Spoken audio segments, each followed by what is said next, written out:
Hello, good morning students. Please subscribe the channel, drop a like, share and comment. Today's transcription number 427 of Sir Kailash Chandra's volume number 20 on the speed of 100 words per minute. Start. I support this measure wholeheartedly, and I am especially glad to find that the silk industry, which has received protection for the last 65 years, is being given this concession further. Silk, as you know, sir, is considered by many to be an article of luxury, and they think it is not necessary for a person to wear silk. But we must not forget the fact that the silk industry in India is a cottage industry, and it has to be encouraged in order to give employment to people in the countryside. This industry at present is confined to a few states only where silk can be produced. Valuable work is being done in this regard in the states of Karnataka, Assam, and West Bengal. The state of Kashmir too has a very fine silk industry which could be developed to a great extent, but the misfortune is that the price of cocoon which the state has fixed is not such that it can give any encouragement to the cultivators to take to the cultivation of mulberry in preference to the cultivation of food grains and other cash crops.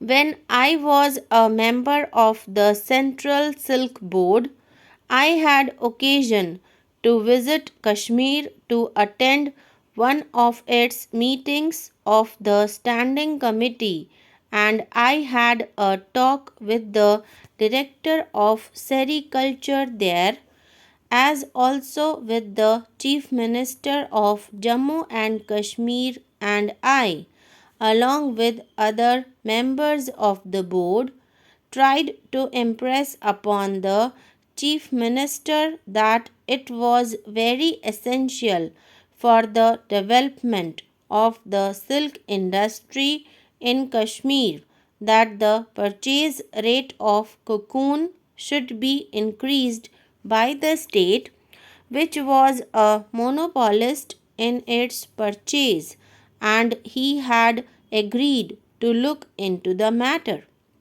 I do not know whether any improvement in raising the price has been made during the last 1.5 years or so or not. Some of the finest varieties of silk can be produced in Kashmir. For example, silk of a quality which can be used for parachutes could be made, and during the last war a considerable quantity of silk was produced in the state for that purpose. Unfortunately, now the army is not getting the silk for that purpose from Kashmir to the extent that it needs. At that meeting, when I was in Kashmir, we had a talk with the people. Sir, very valuable work is being done by the Central Silk Board, and the board spares no effort to impress upon the various state governments the desirability of increasing their sericulture industry. In fact, the amount which the central government has placed at the disposal of the Central Silk Board for the industry in the 11th 5-year plan is a very handsome amount of rupees 500 crores, and much can be done in that amount if only the states which have that industry or the possibilities of it could be persuaded to take greater interest in its expansion. The fact is that the Central Silk Board sanctions amounts to the states, but these states are unable to make use of all the funds.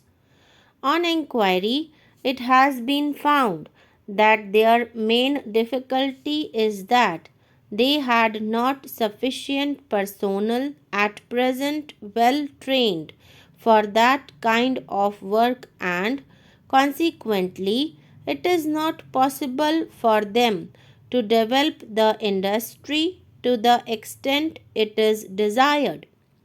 Recently, various institutions for training have been established in the states under the aegis of the Central Silk Board, and people are being trained and they are being sent out. But even then, with the arrangements so far made, it is not possible to get the trained personnel to the extent that is required for development of the industry in the various states. There is one other thing I would like to mention. Some of the states have been wanting for some time past to install spinning mills in their states. For instance, Assam had desired the establishment of a silk spinning mill 2 years ago, and the Central Silk Board had sanctioned the amount also.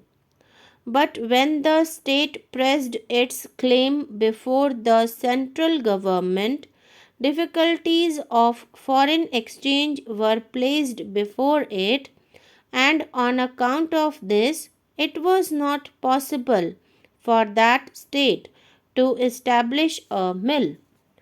The central government had mentioned to the state that it might make effort with foreign countries to get machinery on a loan basis or on a long term payment basis.